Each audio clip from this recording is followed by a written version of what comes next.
Oke, baik. Selamat malam. Assalamualaikum warahmatullahi wabarakatuh. Selamat bergabung teman-teman di webinar expert dengan topik A Glimpse About Golang Developer. Sekilas kita akan mengenal dari seorang Golang developer. Nah, sebelum kita mulai, ada beberapa hal yang ingin saya tahu nih dari teman-teman yang hadir di webinar malam ini. Kira-kira yang ikut webinar malam ini dari kota mana aja nih? Boleh dong tulis di live chat asal kotanya. Silakan, nih dari kota mana aja nih, boleh nih tulis-tulis di live chat. Oke. Oke.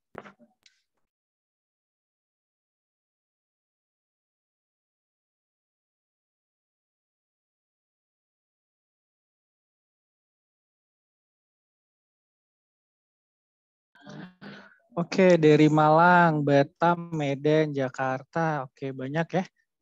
Dari Semarang, Brastagi. Wah, dari Sumatera Utara nih ya. Oke, banyak nih ya. Oke, nah pertama kita apa nih? Mahasiswa atau mungkin profesional, fresh graduate atau apa nih? Boleh dong tulis di live chat. Oke, profesinya apa aja nih? Profesional full stack, oke, Mas Syahril. Uh, profesional full stack. Mahasiswa, Mbak Novani, mahasiswi akhir. Kemudian apa lagi nih? Oke, masuk akhir. Oke, baik. Nah, jadi first graduate. Oke, banyak dari teman-teman yang mahasiswa ya, dan juga sudah profesional. Oke, nah setelah kita tahu ya, setelah saya tahu teman-teman dari kota mana aja, juga kita udah tahu ya profesi teman-teman apa saja. Terus yang ketiga nih, next nih, Mas. Nah, saya juga ingin tahu kira-kira apa sih motivasi terbesar teman-teman untuk ikut webinar malam ini. Boleh dong tulis di live chat kira-kira motivasi terbesar teman-teman untuk ikut webinar malam ini apa nih? Silakan tulis.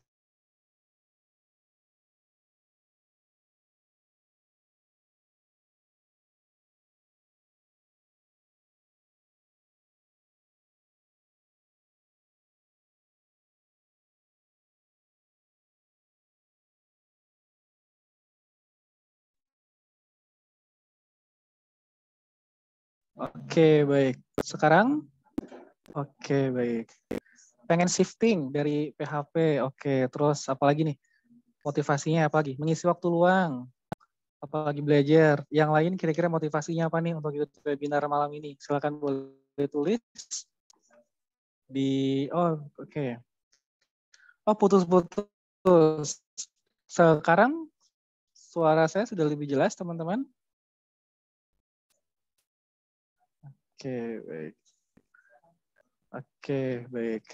Dari Kak Panji menambah ilmu dan wawasan karena belum pernah pakai Golang. Pengen ekspansi ilmu, pengen belajar Golang, pengen tahu market Golang, mengisi waktu luang. Ada project Golang, saya nggak ngerti. Wah, menarik ya. Oke, baik ya. Semoga motivasi dari teman-teman ikut webinar malam ini bisa terjawab ya setelah nanti kita akan bersama-sama sharing bersama Mas Nizom. Oke, dari Mas Maulana, invest masa depan. Mantap. Oke, nah jadi agenda kita pada malam ini ada 4. Yang pertama, opening and welcoming, yang tadi kita sudah lakukan. Kemudian yang kedua, expert program overview. Jadi mungkin teman-teman yang baru tahu atau baru pertama kali mengikuti program expert, jadi harus tahu dulu ya expert itu apa. Kemudian presentation session, dan juga terakhir ada Q&A serta foto bersama. Nah, untuk teman-teman ketahui ya, mungkin ada ya dari teman-teman yang belum begitu paham expert itu apa. Jadi expert adalah salah satu program baru dari Widya Edu yang berfokus pada pelatihan dan mentoring yang dapat diikuti oleh berbagai macam kalangan seperti English and Scholarship Bootcamp, digital marketing, product management, maupun programming. Jadi untuk teman-teman yang ingin belajar keterampilan terkait dengan programming, digital marketing, bisa ikut programnya Expert. Mungkin ada dari teman-teman yang tempat kerjanya sedang mencari vendor pelatihan juga bisa bekerja sama dengan Expert. Ini adalah akun dari Expert di Instagram. Teman-teman bisa follow ya di Instagram expert.id. Nah, supaya webinar kita malam ini lebih seru, silahkan teman-teman boleh meng-capture menarik banget nih untuk ditaruh di Instastory. Dan jangan lupa untuk tag @expert dan juga @nizomsidik. Untuk 2 orang beruntung akan mendapatkan saldo OVO atau GoPay sebesar 100.000 ya untuk 2 orang. Jadi masing-masing 50.000. Dan juga untuk semua yang membuat Instastory akan mendapatkan kode voucher diskon 25.000 bootcamp Expert B1 bersama Expert. Gitu. Nah, nanti setelah sesi materi akan ada tanya jawab. Jadi silakan teman-teman yang ingin bertanya boleh menuliskan nama _ pertanyaan di kolom komentar, nanti akan dipilih dan dijawab oleh pembicara. Baik, langsung saja kita akan mulai sesi sekilas kita akan mengenal peran dari seorang Golang developer ya, bersama Mas Nizom Sidik, Head of Software Engineering at Widya Robotics. Nah, di sini sudah ada Mas Nizom. Halo Mas Nizom, sudah bergabung? Halo. Oke, baik.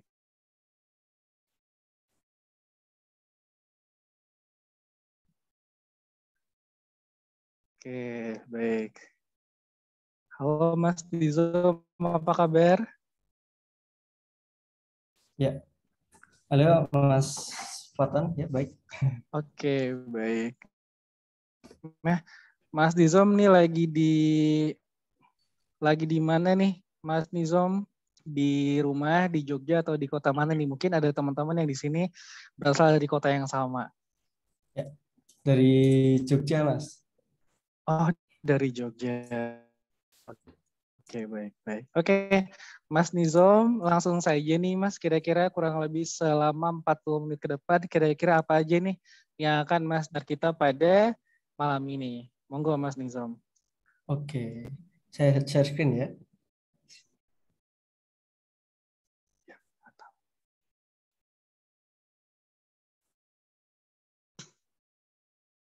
Oke, baik. Silakan Mas Nizom.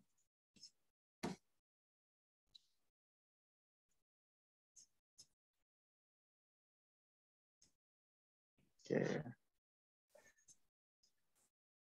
Monggo, Mas Nizom, mungkin bisa langsung dimulai di materinya. Oke. Oke. Ya. Sebelumnya, Assalamualaikum warahmatullahi wabarakatuh. Oke, tadi sudah diperkenalkan, nama saya lengkapnya namanya Muhnizomuddin Fauza Sidik, tapi biasanya saya nama panggung saya adalah Nizom Sidik. Di sini saya sudah lebih dari 4 tahun bekerja sebagai full stack, pernah mengalami di software house, pernah building startup juga selama 2 tahun, dan sekarang saya kerja di startup juga sebagai Head of Software Engineer di Widya Robotics. Oke.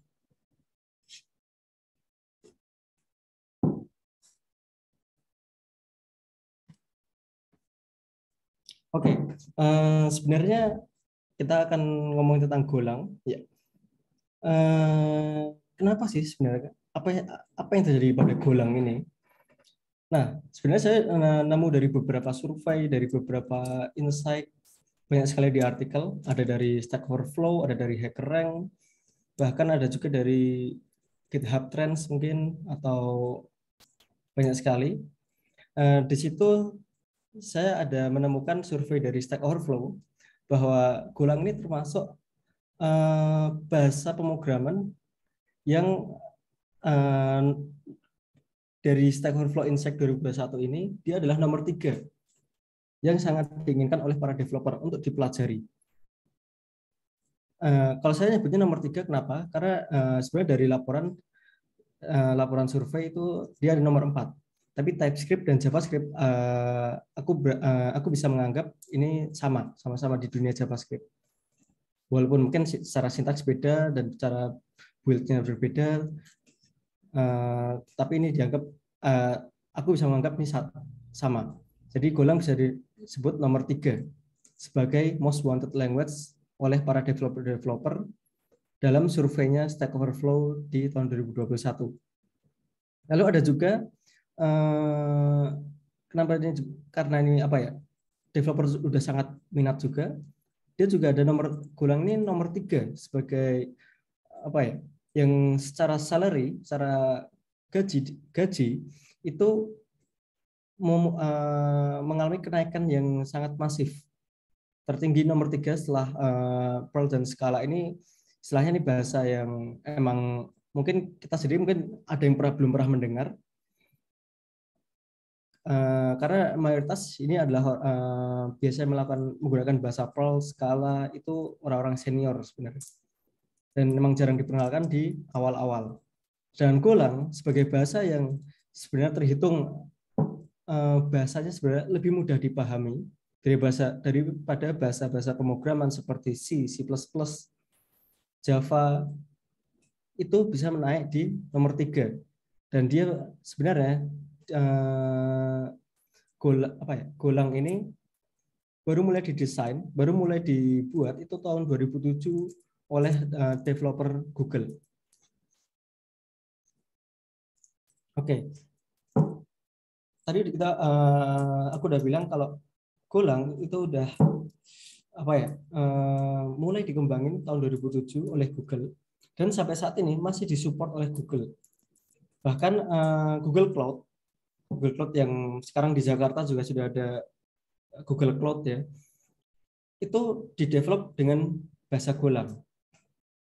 Jadi kemungkinan Golang ini karena sudah dipakai oleh dan disupport dan dikembangkan oleh anggap saja perusahaan yang besar yaitu Google,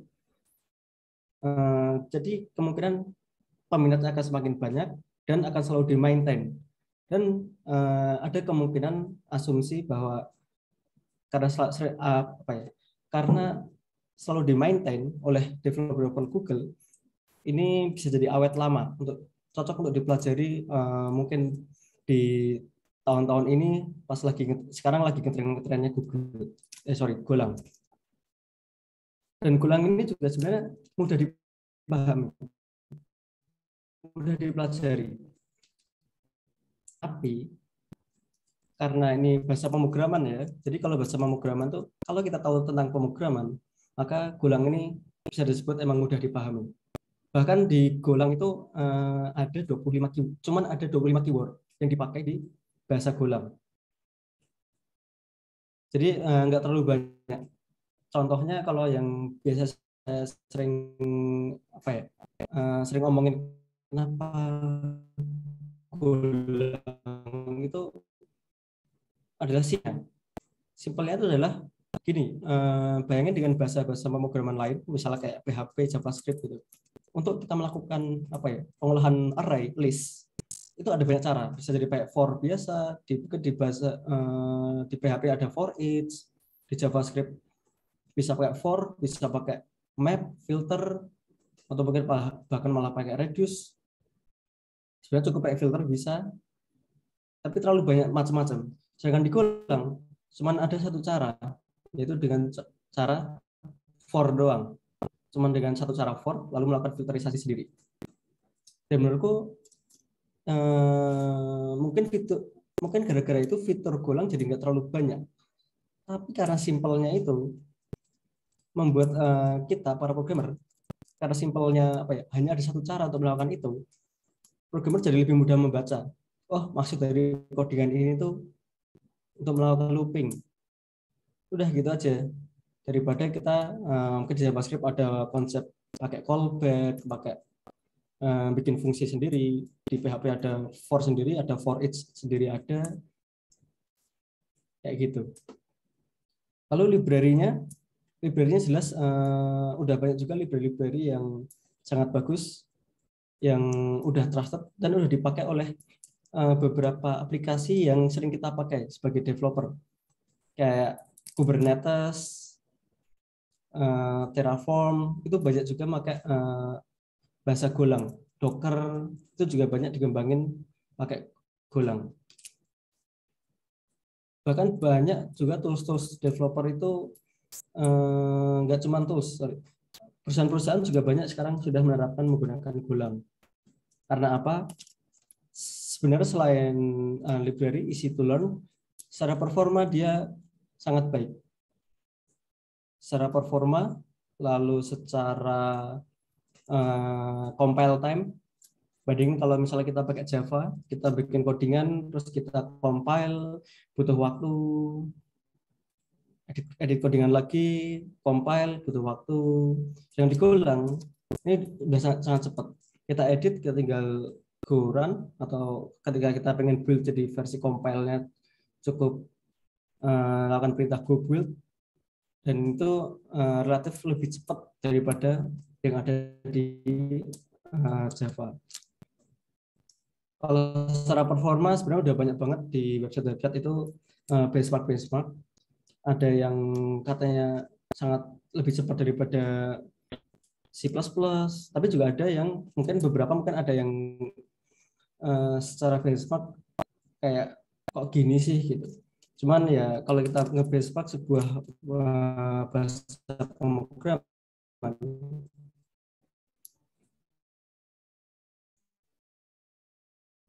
sebenarnya yang seharusnya kita benchmark itu apa yang sebenarnya kita mau.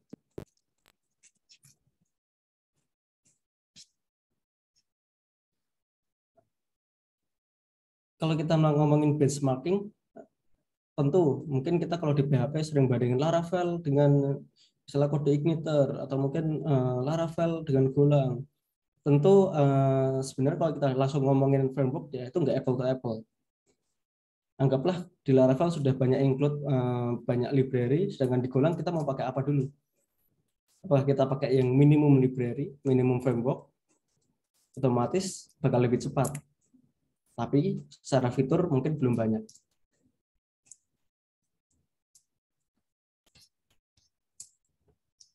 Oke, lalu secara komunitas udah banyak banget. Mungkin sering kita bisa lihat banyak nih ya, kayak conference atau apa ya? Conference yang ada di mungkin bisa dilihat di YouTube itu juga banyak. Dari beberapa tahun yang lalu udah ada banyak.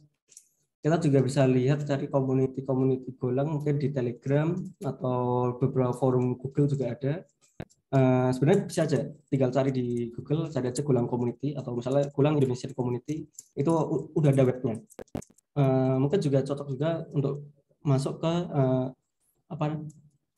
grup Telegramnya Golang, itu aktif banget, itu sering banyak aktivitas pembahasan real case sehari-hari yang ada di Golang. Saya sempat pernah baca juga ada diskusi tentang konkurensi dalam pembuatan untuk server game dengan Golang dan sebagainya kayak gitu. Oke, kalau secara tools jelas kita butuh Golangnya sendiri. Kita bakal mainan pakai Golang CLI-nya, pakai Golang terminalnya untuk melakukan banyak perintah. Biasanya kalau untuk IDE, saya biasanya masih pakai Visual Studio Code. Tinggal tambahin ekstensinya aja untuk Golang. Tapi sebenarnya ada juga dari IntelliJ itu kita bisa pakai Golang. Itu untuk yang mungkin yang suka dengan fitur yang bagus dan bukan fitur yang bagus, fitur yang mungkin sudah ada lebih lengkap dan berbayar. Bisa pakai Golang. Lalu tools-toolsnya Golang itu sebenarnya kita cukup dengan Golangnya sendiri dengan Visual Studio Code. Itu sebenarnya kita udah bisa memulai. Lalu jangan lupa juga kita bakal butuh terminal. Bisa jadi terminal yang ada di Visual Studio Code nggak apa-apa, bisa pakai itu juga. Oke. Lalu kalau untuk ini kan secara toolsnya ya. Terus kalau untuk best practice biasa yang ada di perusahaan sebenarnya apa? Sebenarnya yang paling saya suka juga dari Golang daripada bahasa-bahasa lain adalah by default dia sangat mudah untuk menerapkan test driven development-nya. Apa sih test driven development? Jadi kalau apa ya?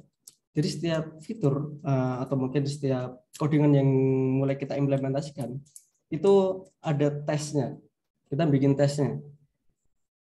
Sebenarnya paling bagus adalah setiap ada fitur yang mau kita bikin, kita itu sudah tahu program fitur atau fungsi yang akan kita bikin ini spesifikasinya apa sih? Lalu kita bikin tesnya dulu. Setelah bikin tesnya, kalau kita run, pasti gagal karena kita belum bikin codingannya.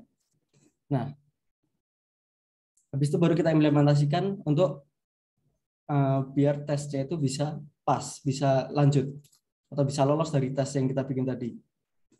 Dan begitu juga, begitu kita udah bikin codingan yang udah lanjut, udah pas, udah lolos, kita bisa lagi kita perbaiki codingan kita. Jadi mungkin bisa jadi biar lebih rapi, lebih apa ya, tujuannya biar lebih mudah dibaca juga. Mungkin kita refaktor, terus kita bisa jadi kita mikirin kemungkinan tesnya lagi. Oh, codingan ini kalau misalnya tak kasih parameter yang kayak apa ya, yang di luar ekspektasi gimana ya? Coba aku bikin tesnya, jalanin, oh ternyata codinganku gagal. Oke, berarti aku perbaiki biar bisa lolos dari tes, ubah lagi. Terus kita pikirin lagi apa kemungkinan parameter yang bisa bikin aplikasi kita ini gagal. Dengan begitu fitur codingan atau fungsi yang kita bikin itu lebih tested. Sedangkan dengan Golang itu mudah banget untuk bikin test driven development-nya. Oke. Lalu terus sebenarnya apa ya, best practice lain kalau di beberapa perusahaan itu selain test driven development, beberapa kita juga bakal pakai Docker untuk bikin microservice-nya atau mungkin untuk manajemen ininya. Sebenarnya untuk manajemen environment virtualnya. Jadi aku juga yakin beberapa project-project Golang itu mungkin ada yang dikembangin di versi sebelum-sebelumnya. Saat ini kan versi terbaru ada di versi 1.18. Oh, udah 1.19 ya. Setelah saya 1.18. Dan itu setiap tahun akan selalu ada ini, bukan perubahan ya, tapi ada improvement. Kalau ada perubahan berarti itu bakal ada istilahnya kita sebut namanya major change, ada perubahan yang besar banget. Tapi untuk selama ini versi Golang ini apa ya, sudah sangat termainkan dengan baik. Beberapa tahun hanya ada perubahan minor. Perubahan minor itu artinya improvement yang tidak mengandung breaking change yang besar. Kalau misalnya ada yang perubahan, kemungkinan cuma ada warning aja, kayak beberapa fitur paling akan deprecated kayak gitu. Nah, mungkin saat ini kita gini aja, kita tour untuk melihat fitur-fitur Golang itu apa aja. Biasanya aku tinggal buka aja website yang ada di go.dev. Oke. Ini kalian bisa akses ya kalau kalian mau misalnya ini.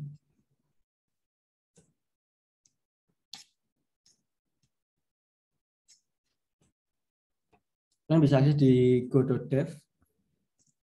Nanti di sini bakal ada untuk melakukan tour. Coba get started.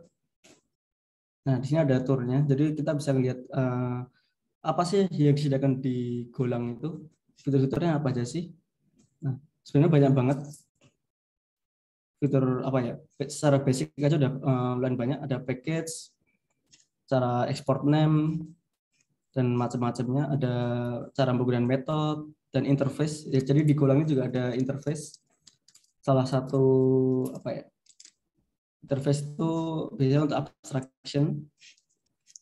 Kalau kita nerapin beberapa prinsipal yang sangat ini ya, yang sangat populer lah.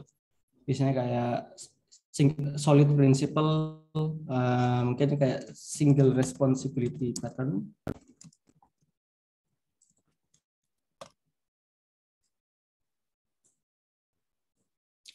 Oh ya, lebih jelasnya mungkin ini aja. Kita ngomongin tentang solid principle aja.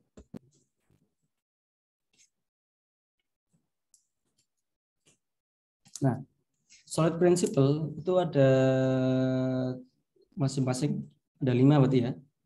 Ada single responsibility principle. Jadi kayak di Golang itu kan ada konsep namanya package, function. Package itu contohnya ini ada package main. Lalu di sini ada fungsi. Mas Nizo, maaf, ini sepertinya yang tertayang masih di slide test driven development ya? Atau Iya. sebetulnya? Oke, siap. Oke, sebentar ya. Siap, siap. Oh ya, yang saya share masih yang di sana. Kita masuk ke sini aja. Desktop aja. Oke, sudah lihat? Oke, sekarang sudah, Mas. Oke, sorry. Ya, untuk semuanya sebenarnya kita bisa lihat di go.dev.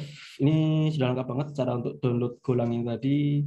Lalu untuk cara instalasi mungkin di OS masing-masing, ada yang Windows, mungkin ada yang Mac OS, ada yang Linux, kayak gitu. Nah, biasanya untuk mengekspor fitur-fitur Golang ini kita bisa lihat tournya, atau mungkin untuk lebih jelas kita bisa lihat documentation-nya. Ini sudah sangat banyak.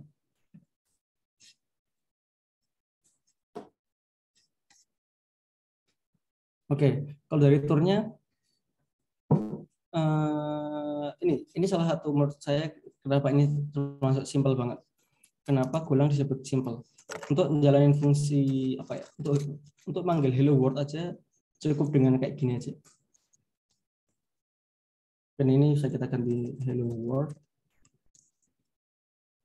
Kalau kita run. Oke. Sebenarnya emang sih kalau lihat dari bahasa pemrograman lain juga ada emang lebih simpel. Tapi ini juga ada konsep apa ya? Karena di sini ada konsep ada package-nya. Jadi kayak kalau di Java juga ada tuh package sama fungsi main-nya, fungsi utama yang akan dijalankan. Jadi karena ini lebih ke compiled ya, bahasa yang compiled, maka fungsi yang pasti dijalankan adalah di fungsi main. Dan ada ya, jadi setiap fungsi yang paling wajib adalah fungsi main. Lalu di sini juga ada package FMT. Ini juga di sini sangat banyak fitur-fiturnya. fmt.println untuk ngeprint, ada juga fmt.printf. Ini kalau kita pakai formatting yang apa? Yang mungkin kita ada penambahan dengan variabel seperti ini ya. Bahasa pemrograman juga sudah banyak nyediain kayak fitur kayak gini, printf gitu.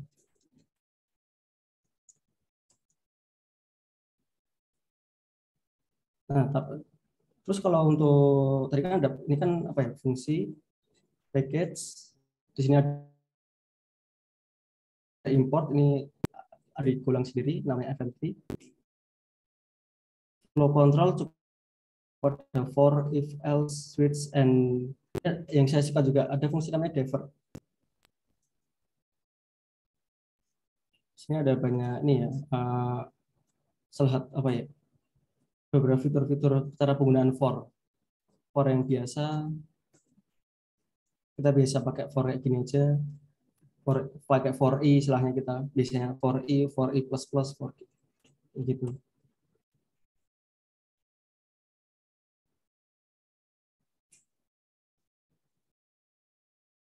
Atau bahkan kalau kita nggak pakai variabel di awal, jadi istilahnya kayak kita pakai while kalau di bahasa pemrograman lain, cukup masih sama, cukup pakai for, ya kan, kayak ini kayak while atau while true. Istilahnya apa ya, untuk for yang untuk selamanya sampai bakal kita lakukan break, itu cukup kayak gini aja. Untuk while apa ya, while yang true terus, yang looping untuk forever-nya. If masih sama, cukup pakai if. Nah, switch ini juga, ini salah satu yang lebih apa ya, menurutku switch di sini lebih powerful daripada di bahasa pemrograman lain. Biasanya switch cuma untuk per value gitu. Di sini untuk inisiasi variabel juga udah cukup bisa pakai nama variabel lalu variabelnya.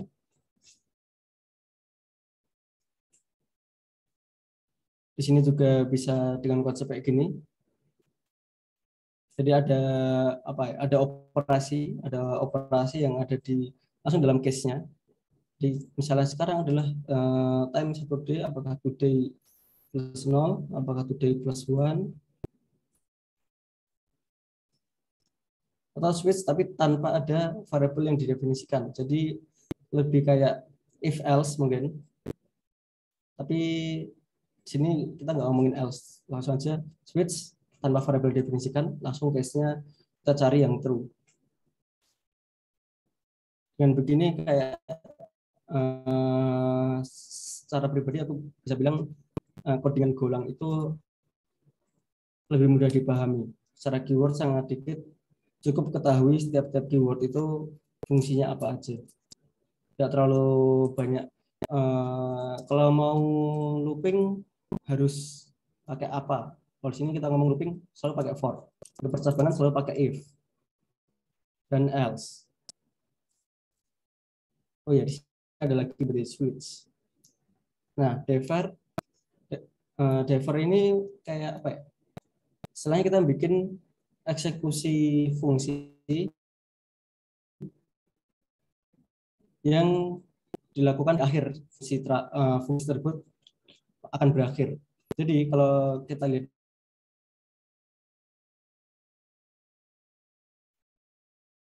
karena ini di defer,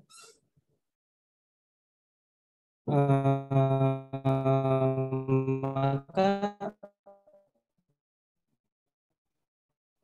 word ini terjadi di akhir, maka dia akan terpanggil hello lalu word. Oke, ya kan, hello world. Oke, kenapa ini menurutku berguna banget? Contohnya kayak gini. Biasanya kalau kita mungkin di JavaScript atau di Python beberapa backend, setelah kita koneksi database, kita ketika aplikasi mau menutup, kita jangan lupa untuk melakukan close connection. Jadi kalau di Golang kita bisa misalnya kita inisiasi database. Misalnya gini, kita db connect. Kita langsung aja lakuin defer db close.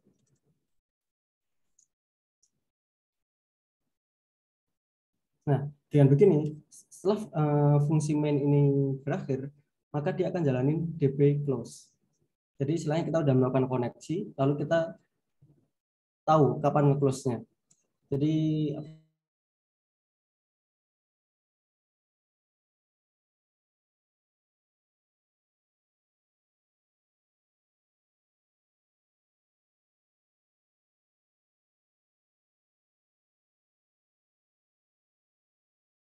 Oke, halo Mas Nizom. Oke, ini sepertinya sedang ada kendala sedikit ya. Kita menunggu sebentar nih untuk Mas Nizom.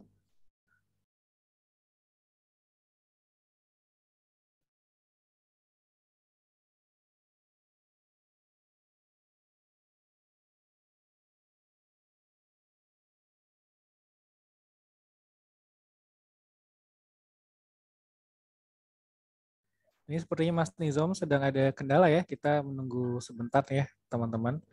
Sambil Mas Nizam join kembali. Oke, mungkin karena di Jogja sedang sering hujan ya. Jadi kadang jaringan internet suka terbang ketiup angin ya. Oke, kita tunggu sebentar ya teman-teman. Segera Mas Nizam akan join kembali. Sebentar saya sambil menghubungi beliau.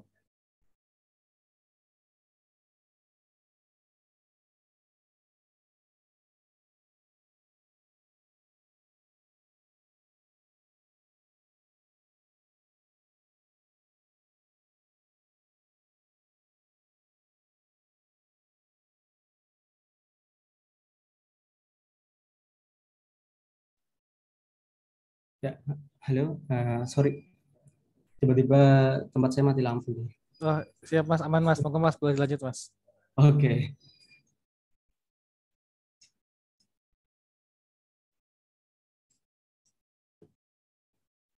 Oke.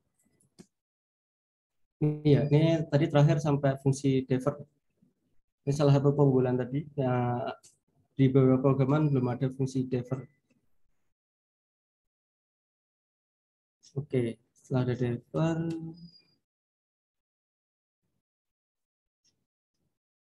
kita juga bisa ngomongin masalah ada beberapa tipe struct, slice, maps. Oke, ini untuk tipe struktur data ya. Kalau ini kita sebagai programmer seharusnya udah memulai mempelajari tentang struktur data, tentang array, map, dan bagaimana cara mengolah hal-hal tersebut. Sini juga ada istilahnya metode. Jadi apa ya? Biasanya kita membedain metode sama function. Itu bedanya kan kalau metode itu biasanya dimiliki oleh sebuah kelas. Sedangkan function itu berdiri sendiri. Kalau kalau di Java function itu biasanya yang ini ya berarti. Jarang ada sih, biasanya selalu metode sih karena kan OOP ya, udah object oriented. Nah, kalau di Golang ini bukan tipe yang OOP, bukan yang object oriented, tapi kita bisa bikin istilah namanya struct. Atau mungkin kita apa ya? Mungkin kalau secara pribadi mungkin aku bisa bilangnya oke lah, ini kayak objek kayak gitu. Kayak contohnya di sini aku punya tipe vertex, struct-nya adalah di sini ada properti x sama y dengan tipe data float 64. Jadi ini hampir hampir mirip sama dengan kayak kita bikin kelas namanya vertex, di mana di situ ada properti namanya x sama y dengan tipe data float 64. Lalu kalau ini kan tadi namanya function ya, function main. Tapi kalau yang ini apa ini? Nah, di sini kita sebut namanya method. Karena ini adalah sebuah metode yang dimiliki oleh si vertex, si kelas si struct vertex ini tadi. Jadi nanti kita akan bisa manggil fungsi kalau kita udah punya objeknya vertex. Contohnya kalau di sini ada di fungsi mainnya v kita inisiasi vertex dengan properti 3 sama 4, berarti x-nya 3, y-nya 4. Lalu di sini ada fungsi jalanin dari v tadi, objek vertex tadi, jalanin fungsi apps, atau mungkin absolute dengan return tipe data float 64. Di sini jalanin fungsi dengan melakukan return dan sequard pengakaran dari ini v.x, berarti dia ngambil properti dari v, dari miliknya si, mungkin kita bisa nyebut v di sini tuh kayak kita bikin nama untuk this kalau di Java atau kalau di Python self atau kalau di PHP this kayak gitu. Tapi ini bebas sebenarnya. Kita bisa nyebut ini pakai nama variabel dengan nama yang valid jadi variabel aja. Jadi untuk ngambil propertinya si milik vertex tadi, kita cukup panggil tadi kalau ini v berarti v.x, kalau misalnya ini obj misal objek gitu berarti di sini juga obj.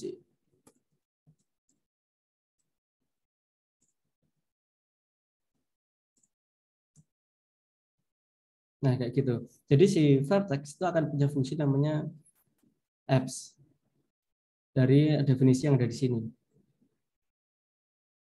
Oke, lalu kita panggil v.apps, coba kita run. Ya, di sini aku kurang tahu sih apps ini maksudnya ngapain. Tapi yang penting dia ngelakuin fungsi ini, yaitu kuadrat plus kuadrat. Oh ini kayak nyari segitiga itu kayaknya. 3, 4 segitiga ini. Rumus segitiga itu 3, 4. Lalu yang sisi miringnya apa? 3, 4 berarti apps-nya 5 gitu.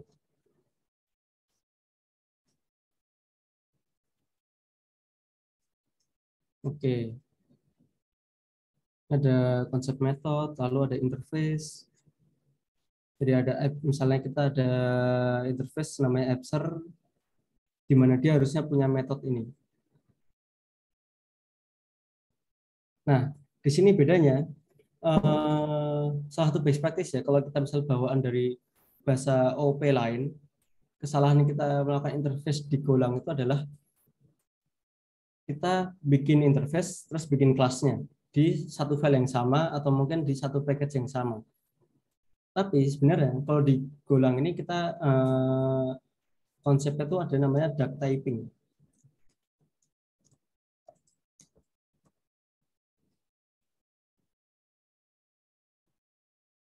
Jadi kenapa namanya duck typing? Jadi maksudnya gini,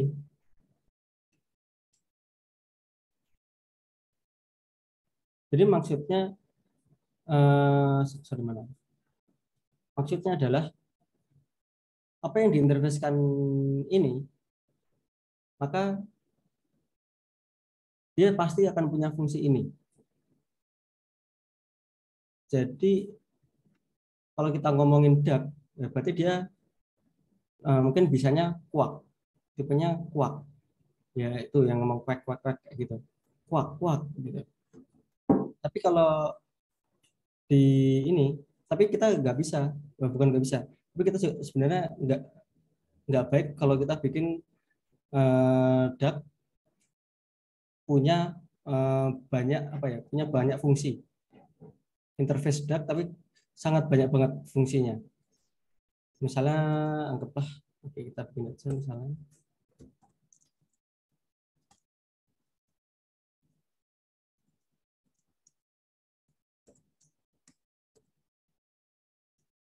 Misalnya di sini kita return string. Lalu di sini juga bisa kita tambahin lagi jam. Mungkin di sini returnnya error kalau dia misalnya sandung kayak atau apa gitu ya. Buat jam misalnya ada swimming misalnya, swim gitu. Terus misalnya ada lagi misalnya menyelam, dive.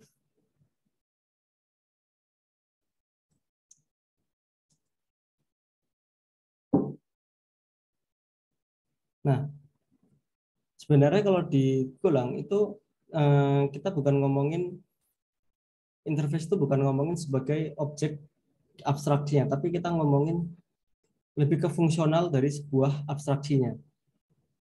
Contohnya, misalnya kita mau bikin sebuah fungsi yang dimana di situ adalah kita jalanin ini, misalnya swim. Lalu di sini kita ada interface-nya. Interface-nya misalnya kalau kita pakai contoh ini, kita bakal pakai contoh misalnya duck. Oke, emang ini benar. Di sini kita bisa ngelakuin d.swim gini. Kita gini saja. Atau gini. Jika error sama dengan nil sama dengan nol. Kalau sama dengan nil, maka kita jalanin misalnya apa?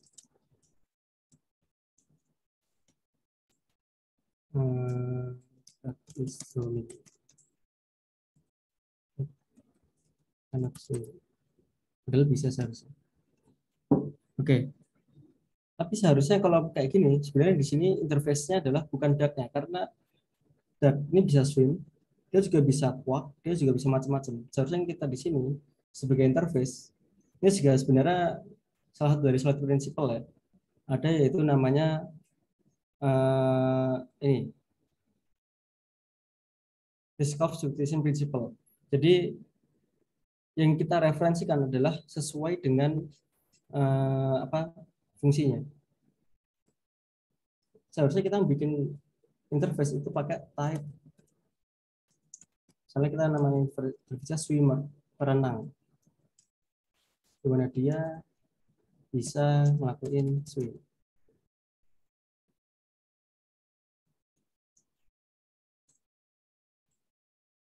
Nah, kalau kita ganti ini jadi swimmer, mungkin di sini kita ngomongin namanya. Nah, jadi ketika kita manggil fungsi ini,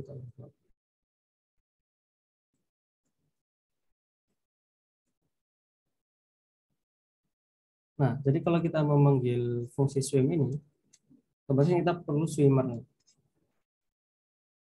Oke, kita belum punya objek ininya, objek struct-nya. Jadi anggaplah kita ngomongin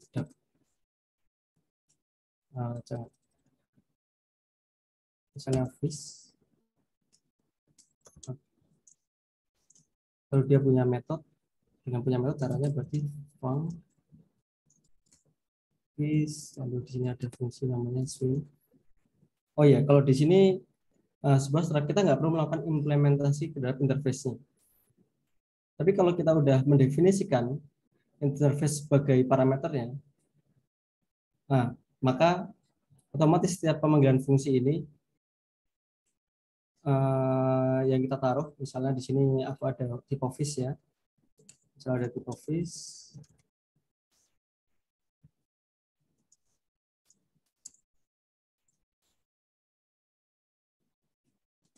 nah kita jalanin fungsi swim, maka yang di passing di sini otomatis dia akan harus punya, dia harus sesuai dengan interface-nya, yaitu dia harus punya fungsi swim. Di sini kita ngasihnya fish.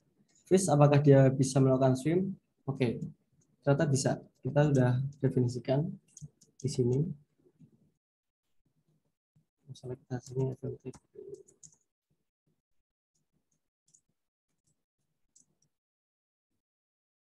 Nah, ini udah otomatis gini, tapi kita nggak perlu melakukan implement. Jadi malah sebaiknya sebenarnya penggunaan interface. Penggunaan interface itu mulai kita terapin ketika kita mulai membutuhkannya, membutuhkan interface-nya. Maksudnya kita menggunakan interface-nya.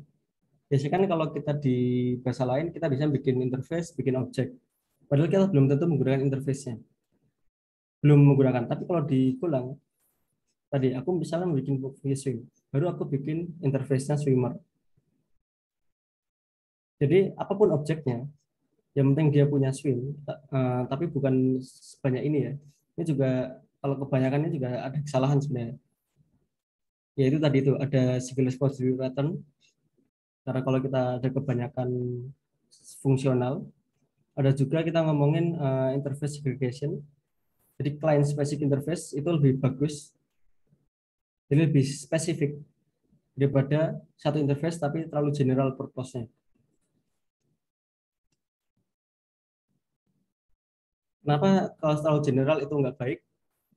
Ya sebenarnya contohnya ada di sini juga sih. Kalau fish, kalau misalnya bukan fish, kalau misalnya di sini interface-nya aku pakai duck, otomatis fish ini nggak akan bisa, karena dia cuma bisa swim. Ini, karena dia cuma bisa swim. Maka dia harus bisa kuat, dia harus implementasi semua ini. Dan itu kan padahal dia nggak bisa gitu. Paling dia ya udah kalau dive, paling nanti kalau aku bikin implementasi, Aku harus selalu ngelakuin kayak gini. Error. Terus ini kita bikin panik. Panik itu kayak apa ya? Kayak kita bukan nge-throw error, tapi benar-benar langsung kita nge-stop eksekusi programnya. Yang ini cuma bisa diselesaikan kalau kita mendefinisikan cara resolving paniknya. Error. Tapi ini langsung bikin aplikasi kita bakal jadi langsung dianggap sebagai error, itu langsung mati. Terus cara lain kita bisa pakai package log, bisa pakai log.fatal atau apa. Nah, kalau kita dive, terus masa setiap kita harus mengimplementasikan fish ke setiap fungsi ini. Nah, itu kan jadinya kurang baik juga. Itulah kenapa interface itu seharusnya sesuai dengan solid principle, dia harus client specific interface. Lalu beberapa parameter, kalau sesuai dengan solid principle, dia juga ada ngomongin dependency inversion, yaitu kita harus depend terhadap abstraksinya. Contoh di sini yang aku terapin adalah, aku bisa aja di sini tipe datanya adalah langsung fish gitu. Nah, tapi ini kurang baik sebenarnya. Ini lebih baik dependency itu lebih kita depend terhadap abstraksinya. Abstraksinya tadi berarti interface-nya yaitu swimmer.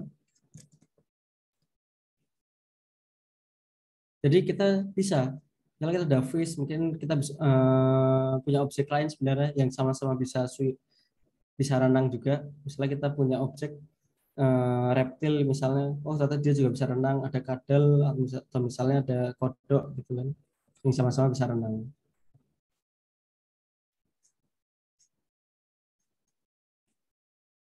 Nah, jadi itu kalau biasanya kalau di perusahaan-perusahaan besar kita pasti harus menerapin beberapa solid principle dan tadi itu TDD. Kita harus menerapin test driven development. Tadi di sini saya belum sempat ini ya, mempraktekin tentang testing ya. Ya, aku coba testing dulu.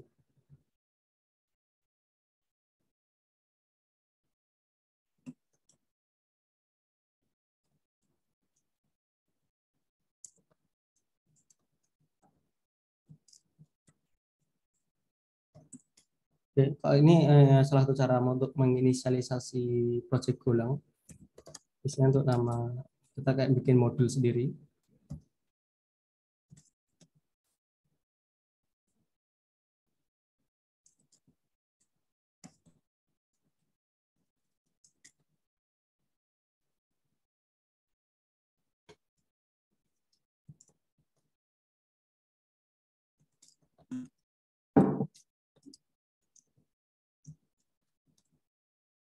Di sini kita langsung print line.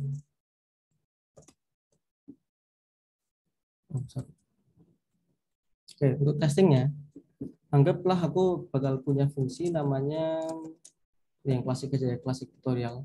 Iya, sorry, di sini aku ada GitHub Copilot. Ini sangat membantu buat coding sebenarnya. Sometimes sangat membantu, sometimes ya kalau untuk belajar kurang cocok. Anggaplah di sini aku punya fungsi say hello. Lalu di sini aku harus melakukan return string. Jadi di sini ada return string. Aku akan di sini ada ini aja deh, ada name-nya. Ganti pada data string juga. Hello name. Spasinya.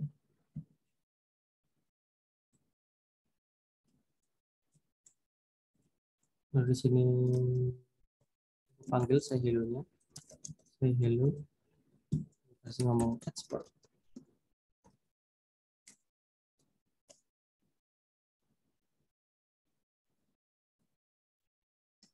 Atau mungkin langsung aja sebenarnya. Langsung di print juga bisa. Kita kayak gini aja. Nah, lalu cara untuk melakukan testing ini, say hello, agar bisa menyesuaikan dengan return-nya, kita bisa bikin file testingnya. Ya, diakhiri dengan test.go. Ini package yang sama, satu folder ya. Di sini sama package-nya.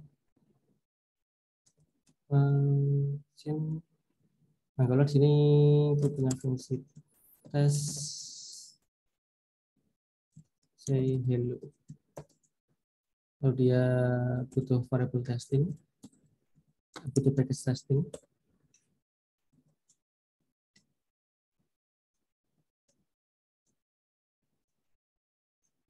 lalu di sini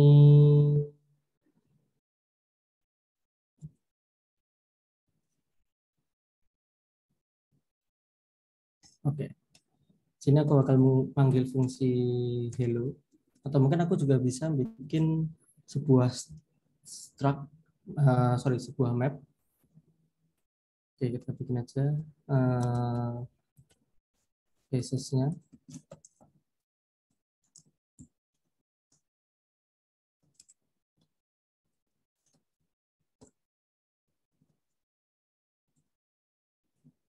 Mungkin di sini kalau kita kasih parameter world,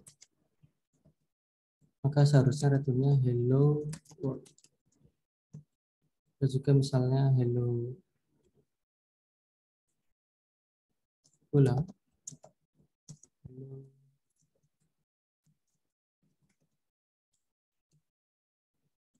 Kita bisa melakukan for each key value and cases. Lalu kita panggil fungsi say hello untuk dengan key-nya, yaitu dengan word atau golang. Sini kita anggap result-nya. Lalu kita bisa if result tidak sama dengan value dengan ini, kita bisa running aja fail fatal. Misalnya kita tulis sini expected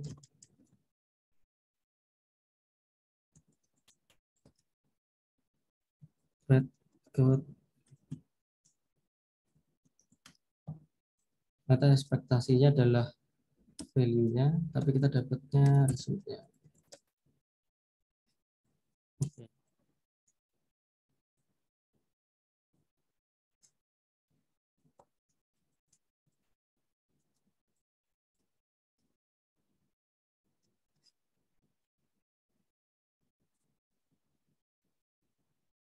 Nah, selanjutnya kita kalau pakai golang dan kita dengan tadi dengan ekstensi golang tadi,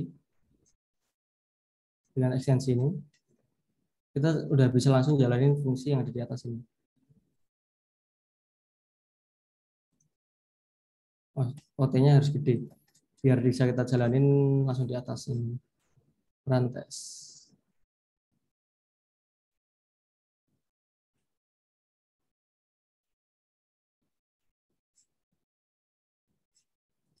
Signature.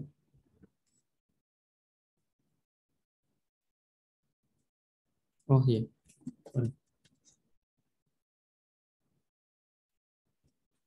Ini kita hello world tapi dapatnya hello world.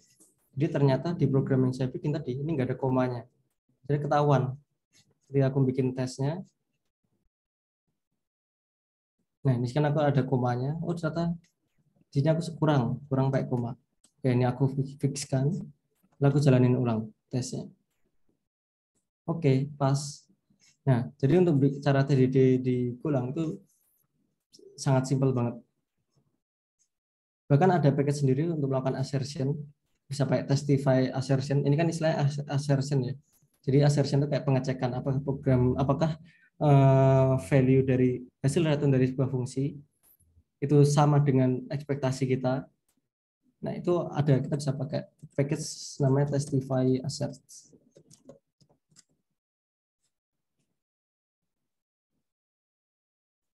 Jadi kayak di sini ada banyak fungsi kayak assert equal, apakah ini sama dengan ini, kayak gitu. Ada expected sama return-nya apakah sesuai.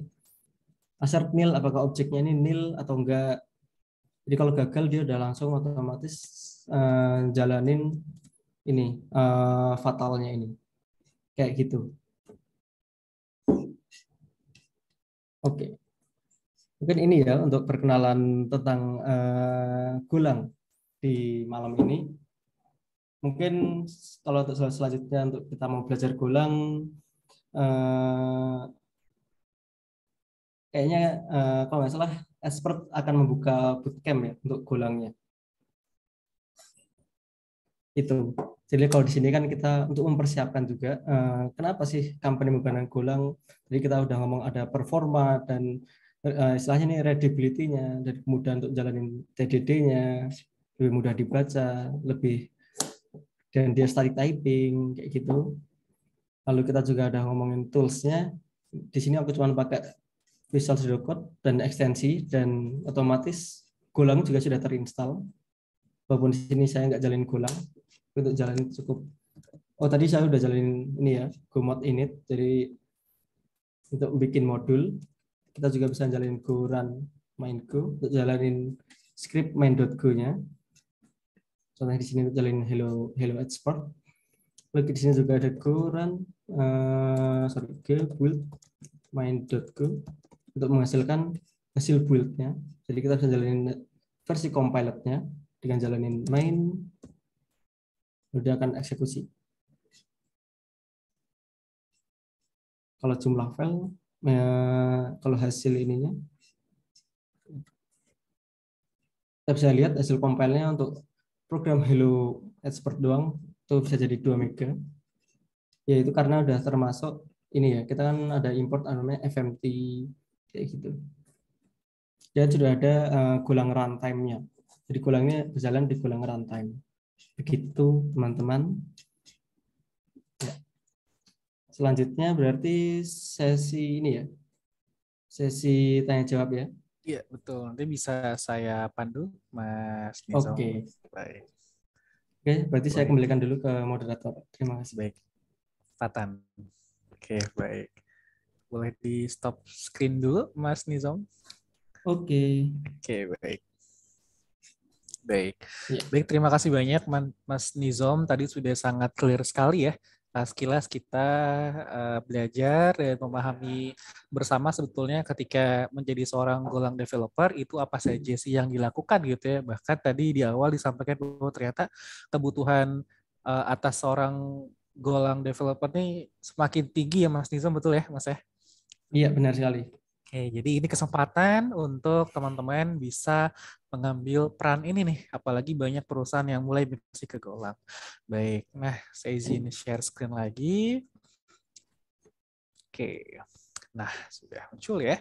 Nah jadi tadi kita sudah memulai sesi materinya. Silakan setelah ini teman-teman yang ingin bertanya boleh menuliskan pertanyaannya di kolom komentar dengan nama underscore pertanyaan.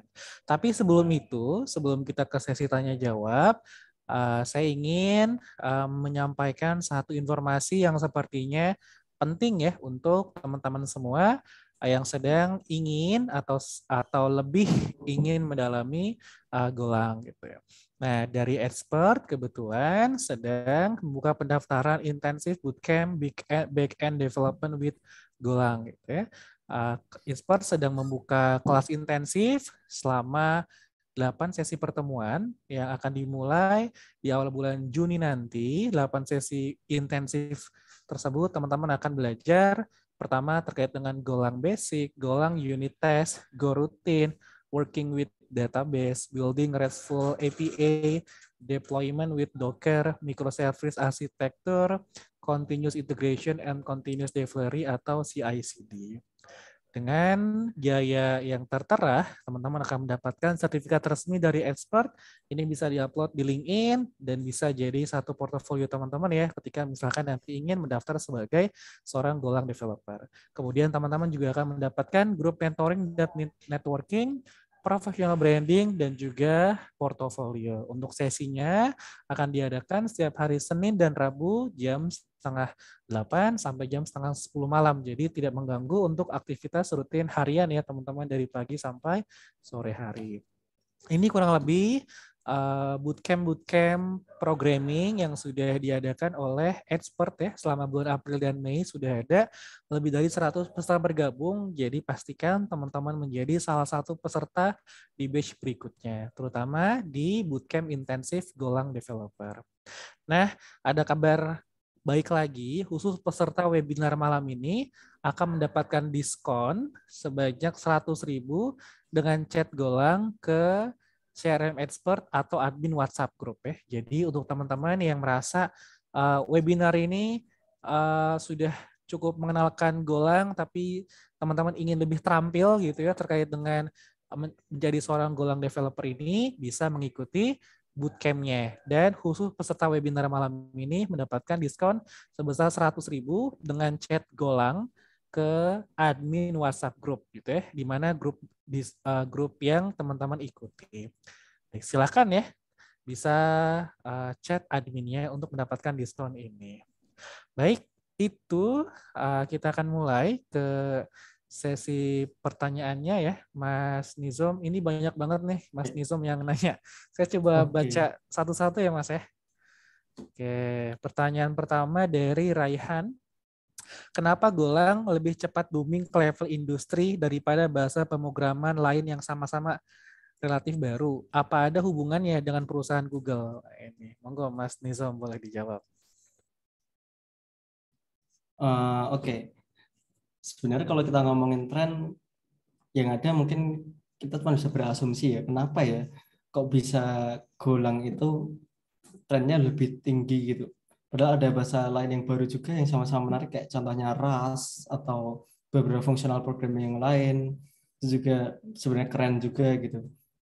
Sebenarnya kalau dari sisi saya pribadi, kenapa Golang ini sangat populer? Ya jelas menurutku pertama diadopsi oleh Google. Siapa sih yang nggak sebagai engineer kan kita kayak istilahnya kayak apa ya? Kayak wah banget kan kalau kita bisa kerja di Google. Otomatis kita kayak berusaha pengen pelajari apa yang punya Google. Lalu itu untuk sisi dari ini ya, kayak seberapa keren sih Golang gitu. Lalu yang kedua adalah tadi itu aku sempat bilang, karena Golang itu termasuk bahasa pemrograman yang mudah dipahami sebenarnya. Dengan keyword yang sudah pasti, bahkan beberapa fungsi itu apa ya? Tapi emang sih kita harus paham tentang pemrograman dulu. Kita harus tahu tentang struktur data. Kita harus tahu tentang basic pemrograman lah. Kayak ada struktur data, ada mungkin ada percabangan, looping, lalu ada nulis tentang OOP itu juga sangat membantu. Tapi yang jelas struktur data, tipe data itu wajib banget. Dengan kalau kita udah paham itu, kita belajar Golang itu sebenarnya, oh ini fungsi ternyata jalanin ini, oh ini ternyata manggil apa gitu. Kemudian itu sebenarnya yang menurut saya salah satu yang populer. Lalu selain itu yang bikin populer lagi, kenapa banyak diimplementasikan, itu performa sebenarnya. Ya, oke lah, kalau mungkin kalau kita mau benchmarking, emang masih ada lagi yang secara benchmark performa udah cukup baik dan udah bisa jadi lebih baik gitu. Kayak mungkin bisa jadi kayak Java itu juga salah satu secara performa juga kencang. Tapi kan tadi sempat secara kompilasi ternyata membutuhkan waktu yang lama. Dan waktu kompilasi yang lama itu sangat menyita waktu programmer. Ketika compile, ya kita cuma bisa nunggu kan. Kalau di Golang, kompilasi itu cepat banget. Kita bikin codingan, langsung kita coba jalin lagi, itu prosesnya nggak terlalu lama. Sekalipun udah gede, ya ini salah satu ini ya. Saya sempat ada project yang file juga udah banyak banget, baris-baris lainnya banyak, dan secara compile juga secara relatif kalau saya bilang udah cukup cepat banget. Jadi kayak ubah kode jalin lagi, ubah kode jalin lagi. Seolah kayak bahasa dengan tipe scripting. Kalau kita pakai PHP, Python, JavaScript itu kan salah satu tipe bahasa yang scripting ya. Di situ nggak butuh nggak ada apa ya, secara kompilasi waktu untuk melakukan kompilasi dulu. Kayak gitu sih. Jadi secara development time untuk programmer programmer kan nggak mungkin ya coding langsung perfect gitu. Mas kan harus coding, coba jalanin, atau coding, jalanin tesnya, coding, jalanin tesnya lagi. Kan nggak mungkin kita coding langsung perfect, langsung selesai gitu, enggak. Itulah kenapa compilation time itu salah satu yang jadi apa ya, jadi concern lah. Kenapa Golang ini termasuk yang sangat bagus. Lalu karena di hasil kompilasi, file apa ya, jumlah file kan berarti cuma satu. Beda dengan scripting. Kalau di PHP misalnya kita mau deploy itu kan kita upload, mesti filenya banyak. Kalau Golang ini cukup kita hasil kompilasinya aja, atau mungkin kita cukup download hasil kompilasinya aja, asalkan kompilasinya itu sudah sesuai dengan arsitektur yang ada di arsitektur servernya atau komputernya. Kayak contohnya kan ada komputer yang arsitekturnya ada ARM, ada x86 kayak gitu.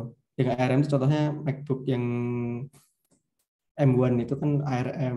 Nah, itu kalau dikompilasi di ARM belum tentu bisa dijalanin di server yang atau komputer yang x86. Kecuali kita jalanin dengan cara cross arsitektur, dan itu ya mungkin memang agak tricky, tapi itu nanti akan ada ranah sendiri untuk melakukan kayak gitu. Oke, baik. Kayak gitu ya. Oke, terima kasih banyak Mas Nizam. Kita lanjut ke pertanyaan berikutnya ya Mas ya. Dari Christina. Apa keuntungannya menggunakan Golang untuk mengerjakan proyek di bidang website? Oke. Sebenarnya oh ya, salah satu popularitas dari Golang ini sebenarnya karena ini naiknya juga popularitas untuk bikin sistem dengan dalam bentuk microservice sebenarnya. Jadi karena Golang ini simple, jadi kita bisa bikin tiap microservice itu lebih enak, dan secara apa ya, secara performa karena Golang ini juga bisa disetarakan kayak C++ gitu, bisa dibandingkan dengan C++, walaupun mungkin masih kalah untuk di beberapa hal, tapi juga ada di beberapa hal juga bisa lebih cepat. Kalau sempat saya lihat beberapa web yang nampilin benchmarking antar bahasa pemrograman. Nah, tapi sebenarnya karena microservice ini juga sangat mendukung sih. Apalagi microservice ini kan jalannya di cloud, dan jalan di cloud, dan apalagi Golang ini ternyata salah satu apa ya, bahasa yang dipakai dalam banyak pembuatan ini sistem-sistem yang ada di cloud, kayak Kubernetes, ada untuk automation, ada Terraform kayak gitu. Jadi kayak secara microservice itu ternyata apa ya, secara dependensi udah cukup mature gitu. Nah, tapi kalau untuk proyek di bidang website misalnya, emang kalau kita ngomongin website, secara tampilan kita nggak nyelesain lewat Golang, mesti harus ada apa namanya, kayak istilahnya renderingnya. Mungkin kita bisa pakai formatting yang lain selain HTML aja, atau kita bisa pakai, aku lupa namanya apa itu, sejenis kayak Groovy kayak gitu sih. Ada formatting lain untuk pembuatan website. Tapi untuk backend, kalau untuk cuma backend aja, keuntungan menggunakan Golang adalah performa, dan dia juga kuat. Bisa dibanding kalau kita bandingkan dengan PHP itu sangat mengkonsumsi memori banget. Jadi untuk skalabilitas, PHP itu masih kalah dibandingkan Golang. Yang mana Golang itu sudah bisa menjalankan konkurensi dengan fitur gurutinnya dia. Terus dan pemrosesannya juga sangat cepat, dan itulah kenapa Golang apa ya, sangat menguntungkan untuk dalam pembuatan back end dalam skala yang besar. Tapi kalau untuk skala kecil mungkin ya, kalau kita biasa ngomongin startup, biasanya kita untuk skala kecil emang sesuaikan dulu dengan kebutuhan yang ada dan kemampuan yang ada. Bisa jadi dulu aku bikin startup diawali dengan bikin website cukup pakai WordPress, tapi begitu mulai skalabilitasnya semakin tinggi, oke, kita harus mengganti. Dulu sempat akhirnya kita ganti pakai JavaScript, ternyata sekali ada beberapa service yang di mana kebutuhannya itu sangat tinggi dan butuh kecepatan yang lumayan tinggi, akhirnya kita pakai Golang kayak gitu. Baik, terima kasih banyak Mas Nizam. Nih lanjut, pertanyaan berikutnya dari Akbar nih Mas Nizam. Jelasin Kak step belajar bahasa Go setelah selesai belajar fundamentalnya pas bikin project kecil-kecilan. Oke, step belajar bahasa Go setelah selesai fundamental, terus bikin project kecil. Nah, sebenarnya kalau secara sejarah, bukan secara sejarah, secara ya sudah terjadi, Golang itu banyak dipakai untuk ini sistem-sistem cloud atau sistem networking. Ya tadi tuh seperti kita ngomongin Kubernetes itu ternyata bikinnya pakai Golang, automation Terraform itu pakai Golang. Kalau untuk proyek kecil-kecilan sebenarnya banyak banget sih yang kita bisa bikin. Mungkin diawali dengan sejenis kayak tugas kuliah yang kita coba tulis ulang menggunakan Golang. Mungkin kita bikin apa? Dulu tuh zaman kuliah bikin ini kayak buku telepon kayak gitu. Isinya kontak. Lalu di situ kita bisa menambahkan kontak, menghapus kontak. Mungkin dari proyek kecil kayak gitu. Dari situ kita udah mempelajari beberapa struktur data yang ada di Golang. Lalu kalau kita naik, mungkin kita bisa belajar tentang kita coba bikin RESTful API untuk bikin backend yang kita akan mendeliver sebuah respon dalam bentuk JSON. Itu sebenarnya pakai framework, tanpa framework pun juga bisa pakai net HTTP. Tapi beberapa framework udah banyak juga. Kalau kita search framework Golang, oh iya, di grup Telegram Golang Indonesia, di itu kalau dilihat pinnya itu ada survei tentang ini framework Golang yang disurvei di grup Telegram tersebut. Itu kita juga bisa jadi banyak tuh lihat framework RESTful API yang biasa ada di Golang. Kayak ada namanya Echo, itu modelnya ada yang namanya Fiber. Fiber tuh dia mirip kayak Express-nya JavaScript. Atau mungkin situ ada yang secara lebih besar, ada framework namanya Gin. Nah, lalu kalau kecil-kecilan tadi kan udah coba kita bikin RESTful API yang bisa menerima request dan menghasilkan respon mungkin JSON aja. Lalu kita juga belajar lagi tentang eksekusi database. Step-stepnya itu. Eksekusi database itu ya itu juga ada banyak. Apakah kita menggunakan ORM? ORM itu kayak database kita ngelihatnya sebagai object relation model kayak gitu. Itu juga ada namanya GORM, atau mungkin kita cukup pakai query biasa. Kalau preferensi saya sih apa ya? Karena biasanya Golang itu kita untuk lebih untuk mencari performa. Aku kalau preferensi saya malah ini lebih jangan menggunakan ORM. Jadi kita malah makainya query manual.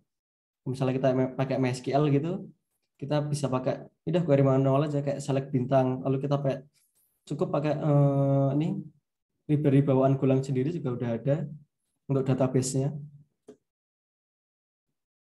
Atau mungkin kita ada tambahan package lain.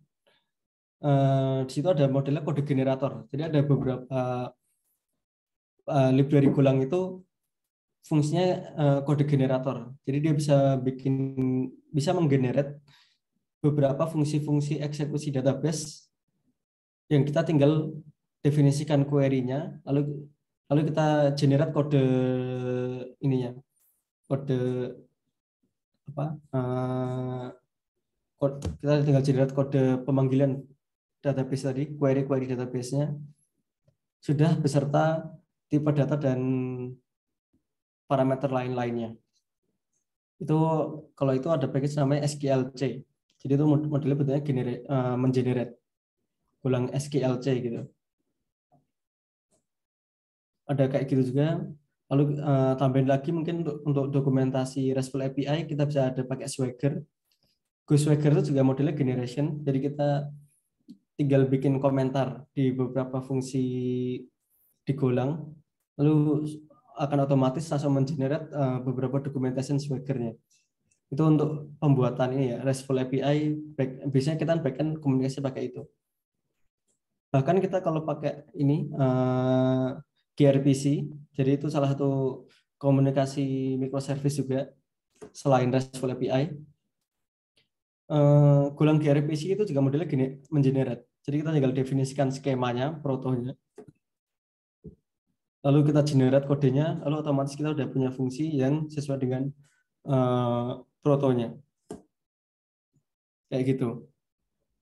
Lalu kalau untuk slide selanjutnya mungkin lebih pahami lagi tentang konkurensi, lalu lebih ke core-core-nya tentang back-end, ada misalnya networking, lalu tambah lagi ada logging, kayak gitu. Itu untuk next levelnya. Ngomongin konkurensi kayak gimana, seperti itu sih step-stepnya.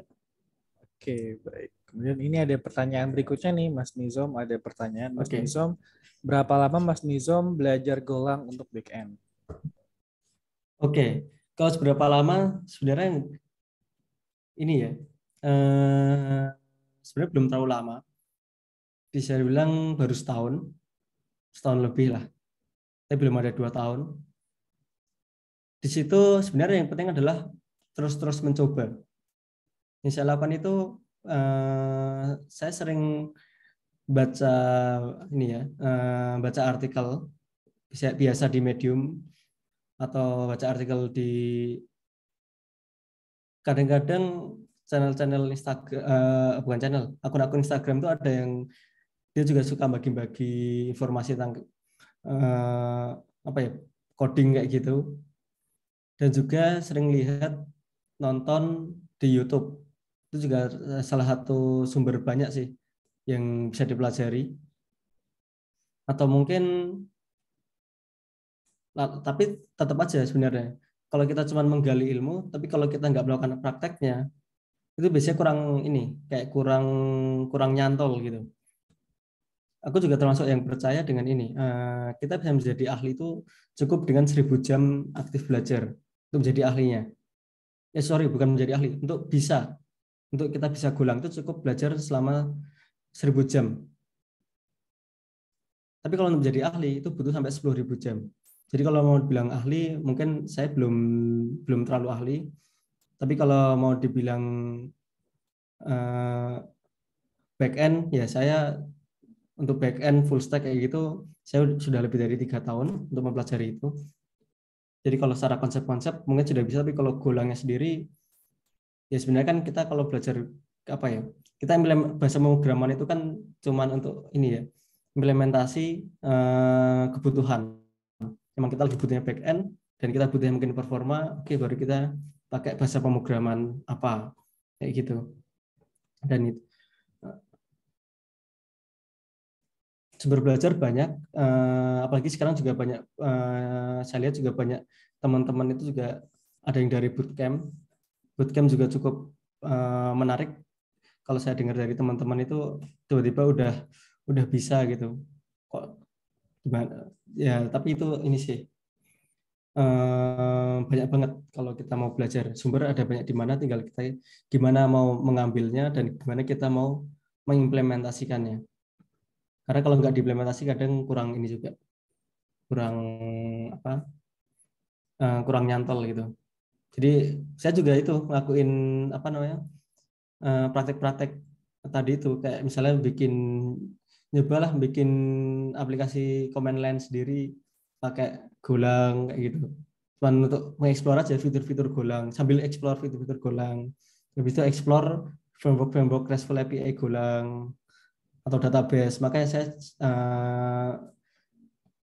jadi lumayan dapat wawasan. Oh, ternyata ada package Golang itu ada macam-macam banyak. Untuk database ada pakai ORM atau pakai query langsung, ternyata ada banyak juga kayak gitu. Jadi tetap cari ilmu, tapi juga jangan lupa untuk melakukan implementasi. Oke, baik. Karena pengalaman yang bakal bisa bikin kita berkembang itu sebenarnya pengalaman. Oke, jadi harus mencari banyak pengalaman ya. Jadi kalau mau Iya, bisa minimal 1000 jam belajar nih. Kemudian nih ada lagi itu bisa. pertanyaan, portofolio apa nih Mas yang cocok untuk pemula ketika melamar pekerjaan sebagai back-end developer? Oke. Kalau portofolio sebenarnya ini ya, tadi cukup RESTful API, terus bisa connect database, di situ ada fungsi CRUD itu sudah cukup sebenarnya. Kalaupun ada yang lain-lain, mungkin bisa coba koneksi dengan service lain kayak ada Redis, terus pakai database sejenis NoSQL kayak Mongo. Lalu jangan lupa kita menerapkan TDD-nya, Test Driven Development-nya. Karena itu bakal jadi poin plus banget untuk tiap-tiap perusahaan ketika melihat codingan yang ada TDD-nya. Itu sih sebenarnya kalau untuk portofolio. Oke, baik. Terima kasih banyak. Kemudian ini Mas, ada pertanyaan lagi nih dari Christina. Apakah bahasa Golang merupakan campuran dari Python dan JS seperti Crash? Kalau itu saya bukan desainer jadi saya kurang tahu sih Mas. Oke, siap-siap. Tapi intinya itu Golang itu kalau kita baca dari ini Wikipedia, sebenarnya dia kalau di Wikipedia itu kan dia ngomongin kalau Golang itu referensinya dari bahasa asing sebenarnya, C dan C++, secara performa dan static typingnya. Static typing itu tadi itu tipe data itu harus strict. Itu lalu dengan kecepatannya juga yang sangat bagus. Terus dia juga sebenarnya ada referensi, emang sih sempat ada referensi juga dari Python karena terhadap ini readability-nya atau mungkin codingan yang lebih mudah dibacanya itu. Sama Oke, yaitu untuk kemudian dibaca dengan JavaScript itu ada di Wikipedia tentang Golang, bisa dilihat. oke, baik, baik. Terima kasih banyak, Mas Nizam. Kemudian pertanyaan dari Habil. Izin bertanya, Mas Nizam, apakah Golang lebih baik dari React.js waktu buat API di web? Oke, gimana ya? React.js itu kan sebenarnya untuk front end ya, bukan buat back end. Jadi menurut saya itu udah beda sih. React.js itu lebih gimana kita untuk bikin front end, untuk bikin tampilan. Lalu biasanya front end tersebut nanti akan berkomunikasi, melakukan mungkin HTTP request, ke back end. Nah, kalau back endnya pakai Golang, ya kalau kita ngomongin kecepatan, semua tergantung kecepatan ya, kecepatan internet, tapi juga kecepatan server dalam mengolah permintaan. Jadi HTTP itu kan dari front end melakukan permintaan ke back end, lalu di back end itu pengolahannya seberapa lama. Aku pernah ngalamin di PHP sempat ada yang kecepatannya lumayan lama waktu itu. Sebenarnya penyebab lamanya karena ini ada beberapa proses yang memang berat banget, bisa sampai 3 detik gitu per request, satu request gitu melakukan proses 3 detik. Sedangkan dengan Golang karena dia secara CPU intensif udah cukup baik, jadi prosesnya bisa jadi lebih cepat. Otomatis hasil return-nya, hasil kembalian dari permintaan front end tadi bisa jadi mempengaruhi kecepatannya. Tapi kalau kita mau membandingkan React.js sama apa tadi Golang, ya sebenarnya udah uh, bukan apple to apple ya, karena ada front end sama back end sendiri. Baik, terima kasih banyak Mas Nizam.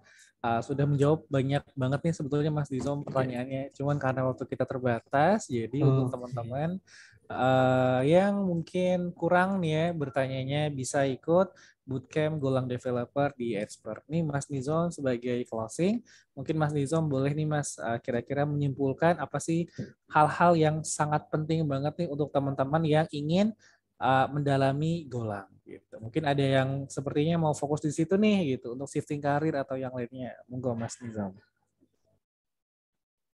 Oke, tadi ya kalau kita belajar bahasa pemrograman itu nggak akan ada habisnya. Jadi kayak kita harusnya belajar fundamental, terus kita belajar kenapa kita pakai bahasa Golang, kenapa kita pakai PHP, kenapa kita pakai JavaScript. Jadi yang kita pelajari adalah sebenarnya Golang itu as a backend. Lalu tadi itu kita harus untuk belajar kita aku pernah baca juga untuk menjadi bisa kita butuh belajar selama 1000 jam, tapi untuk menjadi ahli kita butuh waktu untuk 10.000 jam untuk bisa menjadi ahli. Dan itu 1000 jam itu waktu ini ya, waktu benar waktu belajar ya. Waktu belajar dan mempraktekkan 10.000 jam itu juga. Jadi waktu efektifnya. Jadi kalau untuk saat ini kalau kita mau belajar di back end biar bisa diterima kerja di perusahaan atau startup atau mungkin kita sendiri malah bikin startup gitu kan zaman sekarang banyak nih kita yang apa ya mindsetnya lebih nggak pengen kerja sama orang lain atau apa gitu kita bisa bikin tapi tentu kita butuh namanya belajar dulu kita butuh masalah-masalah yaitu dengan kita mempraktekkan kita akan menemukan banyak masalah dan situ justru bikin kita semakin berkembang ketika kita menemukan banyak masalah. Oke, gitu. Oke, baik. Terima kasih banyak Mas Nizom. Applause untuk Mas Nizom ya teman-teman. Silakan berikan applause ya karena Mas Nizom sudah sangat clear ya menjelaskan mulai dari instrumen fundamental sampai teknis gitu ya sampai tadi diberikan berapa tips dan trik ketika teman-teman ingin menjadi seorang Golang developer. Gimana nih teman-teman? Insight dari sesi webinar kita malam ini boleh tulis di kolom komentar nih insight-nya apa aja yang didapat. Boleh tulis ya. Oke, baik. Baik, terima kasih banyak ya Mas Nizom sudah berkenan Ya, mengisi sesi webinar malam ini. ya terima kasih sama-sama. Oke, baik. Nah, sebelum kita tutup Mas Nizom, kita ini ya foto bersama. Teman-teman silakan Oke. boleh menyalakan kameranya. Oke, baik. Mantap. Oke, baik. Silakan boleh menyalakan kameranya untuk kita foto bareng ya. Mungkin kalau pelatihannya offline kita bisa foto ya. Cuman kalau karena online nih ya, kita screenshot dulu. Silahkan boleh dinyalakan. Oke. Baik. Oke. Sudah ya? Oke nih. Sudah. Terima kasih Mas Imam sudah bergabung. Oke, mantap. Oke. Logo Golang gemoy. Waduh, gemoy. Oke, baik. Nah, sudah ya? Oke, saya hitung untuk kita foto bersama ya. Oke. Dari di slide pertama dulu. 1, 2, 3. Oke, slide kedua. Oke, slide kedua nggak ada. Slide pertama aja. Baik, terima kasih banyak teman-teman sudah mengikuti sesi webinar malam ini, terutama Mas Nizam. Sekali lagi terima kasih banyak Mas Nizam. Ya, sama-sama. Terima kasih Oke, banyak teman-teman baik, dan baik. Mas Patan ya. Baik, semoga ini ya kesempatan ini jadi pengalaman yang baik ya untuk teman-teman, juga ini jadi satu manfaat nih dari Mas Nizam untuk kita semua. Sukses terus Mas Nizam untuk karir dan rencana-rencana ke depannya. Sampai jumpa di lain Ya, kesempatan ya Mas amin. Nizam Terima ya. kasih. Ya, Baik. amin. Terima kasih. Baik, silakan Mas Nizam, jika ada aktivitas lain boleh live terlebih dahulu. Ya, terima kasih. Baik, terima kasih Mas Nizam.